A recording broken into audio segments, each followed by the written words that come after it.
Hey guys, myself Neetu Gupta from NLS Bangalore. So in this session, I'm going to discuss legal terms and phrases. Let us start.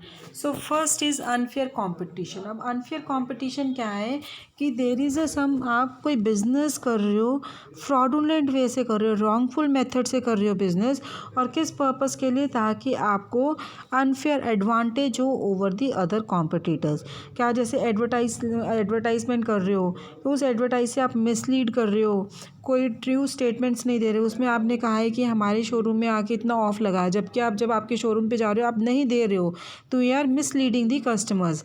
ठीक है, आप imitate trademark को imitate कर रहे हो, नाम है, पैकेज है, इमिटेट कर रहे हो, कस्टमर्स को मिसलीड कर रहे हो, या फिर आप दूसरे प्रोडक्ट्स को कह रहे हो ये प्रोडक्ट्स अवेलेबल है हमारे पास। That is unfair competition. So it is a basis for a legal suit. अगर कस्टमर्स को कोई डैमेजेस हो रहा है, कोई नुकसान हो रहा है, तो they can file a suit against you. Is it clear?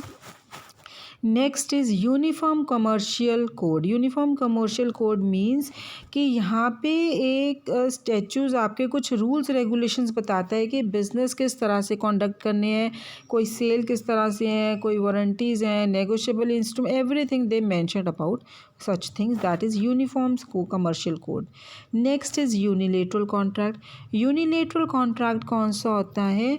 जो आप एग्रीमेंट करते हो to pay in exchange of performance.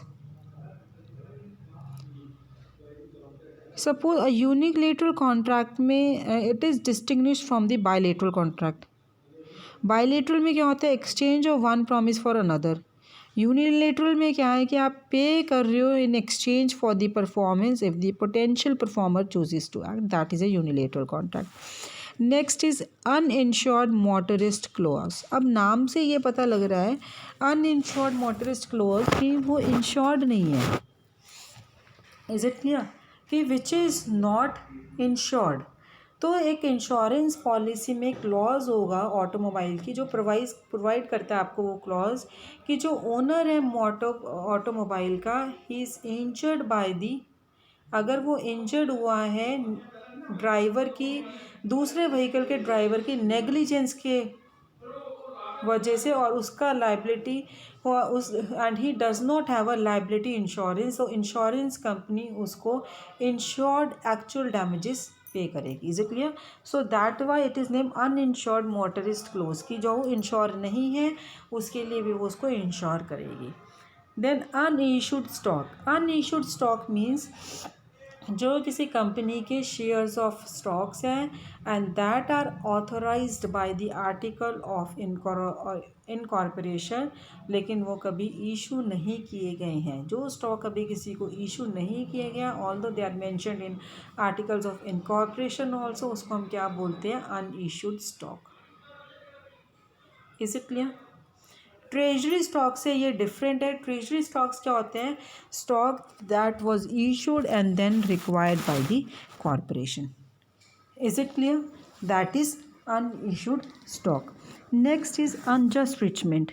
Unjust enrichment again वही है कि जब आपको you are not liable for any enrichment, लेकिन गलती से आपको कोई प्रॉफिट्स मिल गया, कोई पैसा मिल गया, कोई प्रॉपर्टी मिल गई है, you must deliver to the rightful owner. That is unjust treatment. से बेनिफिट बाय चांस, मिस्टेक और another's misfortune for which the one enriched has not paid or worked and morally or ethically should not keep, if the money or the property received rightly should have been delivered or belonged to another, then the party enriched must make restitution to the rightful owner. Usually a court will order such restitution if a lawsuit is brought by the party who should have the money or property. Is it clear? Next is unlawful. Unlawful किसको refer करते हो? Which is not according to the law, that is unlawful. कोई ऐसा act कर रहे हो जो law ने प्रोहिबिट किया, that is unlawful. Next unlawful assembly. Now unlawful assembly means कि जहाँ पे लोग इकट्ठे हो रहे हैं कुछ अनलॉफुल एक्ट करने के लिए, कोई रॉयट कमिट कर रहे हैं,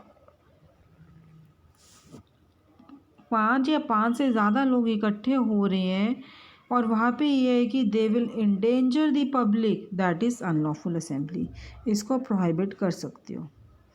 next is a unlawful detainer. Unlawful detainer means, unlawful detainer का मतलब क्या है कि जब आप प्रॉपर्टी जिस पे आपकी कोई राइट नहीं है उसको अपनी पोजेशन में रख रहे हो, रेंट भी नहीं पे कर रहे हो उसके लिए, इवन आपको नोटिस भी आ गया कि ये प्रेमिसेस को खाली करो फिर भी नहीं खाली करो, रेंट नहीं पे कर रहे हो, so that is unlawful detainer. Is it clear? See, keeping possession of real property without a right, and such as after a lease has expired, after being served with a notice to quit for non-payment of rent or other breaches of lease or being squatter on the property, such possession entitles the owner to file a lawsuit for unlawful detainer, asking for possession by the court order, unpaid rent and damages. So legal action to evict a tenant or other occupier of a real property in possession without a legal right to declare a breach of lease and or judgment or repossession, as well as unpaid rent and other damages. So इस तरह के lawsuit को priority होगी over most legal cases and therefore will be calendared for trial promptly. That is unlawful detainer. Next is unreasonable search and seizure. Reasonable search and seizure क्या है कि जो individual search कर रहे हैं, किसी इंडिविजुअल को हम सर्च कर रहे हैं, उसका प्रेमिसेस सर्च कर रहे हैं without any authority, without search warrant means वो अनरीजनेबल सर्च एंड सीजर है। सर्च ऑफ एन इंडिविजुअल और हिज और हर premises and or seizure of evidence found in such a search by law enforcement officer without a search warrant and without probable cause to believe evidence of a crime is present, that is unreasonable search and seizure. Next is use. Now use means क्या है, जिसमें आपका right है कुछ use करने का, property use करने का राइट है, that is use. So, the right to enjoy the benefits of real property or personal property where the owner of the right has ownership of title or not. अगर English common law में हम देखते हैं तो use of property become extremely important since the title to real property could not be conveyed outside a family line due to restraint on alienation, so use of the property was transferred instead, that is use. Next legal term is usurious. Usurious means when you are referring to an interest on a debt, means कि जो law ने allow किया है कि इतना interest होना चाहिए उससे आप बहुत ज़्यादा एक्सीड कर रहे हो, बहुत ज़्यादा ले रहे हो, दैट इज़ usurious. अश्वी इट मीन्स वही आ गया कि बहुत ज़्यादा आप कर्ज जो आपने डेट बोरो किया था, मनी बोरो किए थे, रेट ऑफ इंटरेस्ट बहुत ज़्यादा लगा रहे हो, बहुत एक्सेस में, जो allowed by the law, which is allowed by the law. So court will not enforce such payment of interest on loan if the rate is usurious, so a loan may result in being interest free. Is it clear? Next legal term is utter. Utter हम generally speak बोलना होता है, या फिर अटर क्या है कि जब आप फॉर्ज्ड डॉक्यूमेंट्स इशू कर रहे हो उसको भी अटर बोलते हैं. So there are two meanings of the utter. Next is uxor. Uxor means wife. It is a Latin term which means wife. अगर आप डीड्स और डॉक्यूमेंट्स में देखोगे टर्म क्या यूज़ हो रहा है, एट अक्स, तो कई बार इसको क्या मीनिंग क्या होता है, it means and wife. Is it clear? Next is vacate. Next legal term क्या है आपकी, वकेट. इट मीन्स कि जब आपको कोई खाली करने के लिए बोल रहे हैं। सपोज़ आपके पास आपने किसी का घर रेंट पे लिया है, अब वो लैंडलॉर्ड आपको वो घर खाली करने के लिए बोल रहा है, दैट इज़ अ वेकेट। या फिर आप और मीनिंग ले सकते हो इसका कि जब कोई जज कोई ऑर्डर को सेट असाइड कर रहा है, जजमेंट को सेट असाइड कर रहा है, जो उसको लगता है जज को कि ये इम्प्रॉपर है, तो वो अपना ऑर्डर वेकेट कर रहा है। Next is vagrancy. Vagrancy means when you are moving, loitering कर रहे हो, इधर उधर घूम रहे हो, कि किसी without any purpose you are roaming here and there, ठीक है। So moving about without a means to support oneself, इधर उधर घूम रहे हो, क्यों घूम रहे हो? आपके पास अपनी कोई नौकरी नहीं है, कुछ नहीं है, आपके पास अपने आप को सपोर्ट करने के लिए कोई मीन्स नहीं है, पर है ही नहीं है, कैसे है? तो उस वजह से आप एक तरह से यू कैन से कि you are relying on a begging, कि आपके पास कोई परमानेंट घर नहीं है, कोई अपने आप को सपोर्ट करने के लिए नहीं मीन्स है, तो you are loitering here and there for begging, that is vagrancy. Next is valuable consideration.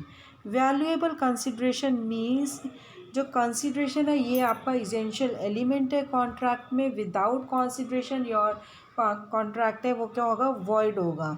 सो ये क्या है कि जो consideration it confers a benefit on the other party. Now if you are purchasing a dress, आप dress purchase कर रहे हो तो शॉपकीपर को क्या बेनिफिट होगा, उस ड्रेस के लिए आप उसको पेमेंट कर रहे हो, that is valuable consideration. Next is variance. Variance means differences. So let us see यहाँ पे क्या मीनिंग्स दिए हैं इनके। फर्स्ट मीनिंग जो आपको दिया है वेरिएंस में, that it is an exception to zoning ordinance that is authorized by appropriate governmental body such as planning commission, zoning board, county commissions और city councils। तो differences क्या है, prosecution ने जो वही आ गया सेकेंड लगे आ गया differences। variance means differences between the prosecution has charged and what it has proved against a criminal defendant। ऐसे सिविल कंप्लेंट में क्या एलिज किया और प्रूफ क्या हुआ है वो डिफरेंट है दोनों। तो ये क्या आपका वेरिएंस है। Next and the last term of this session is vehicular manslaughter. तो ये क्या है, ये कौन सा क्राइम है, वेहिकुलर मैनस्लॉटर। मैनस्लॉटर अब आपको पता है it is a crime of killing, ठीक है। तो किलिंग का क्राइम है। तो क्राइम ये क्या है, crime of causing the death of a human being due to illegal driving of an automobile, ठीक है। मैनस्लॉटर व्हीकुलर मीन्स व्हीकल है।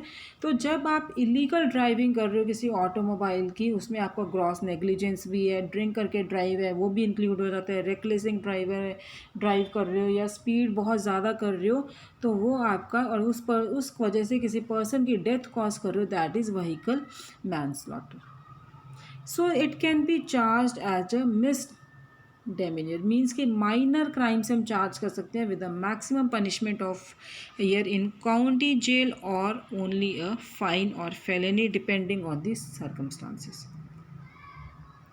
Is it clear? So thank you guys. In the next session I'll be coming up with more legal terms and phrases. Thank you.